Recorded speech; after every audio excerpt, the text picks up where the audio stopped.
Africa continues to punch below its weight. The average African farm performs at only 40% of its full potential. This trend will only produce 13% of Africa's food needs by 2050. Yet, Africa's agriculture has the greatest promise: a growing population, vibrant markets, huge natural resources, including more than half the world's uncultivated arable land. So how can these farms rise to their full potential to address hunger and malnutrition while promoting livelihood and inclusive growth? 80% of all Africa's farms are small plots, yet contribute more than 80% of food production. It is not pity and handouts that are needed. This is farming as a business.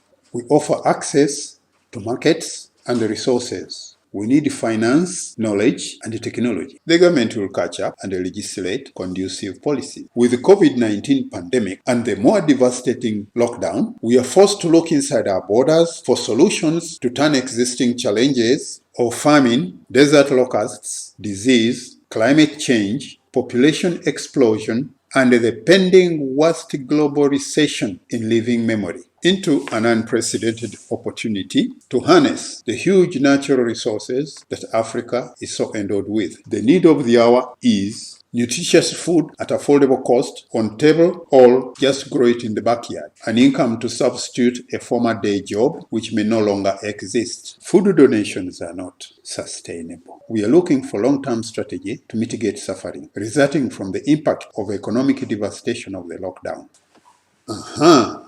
What is needed now?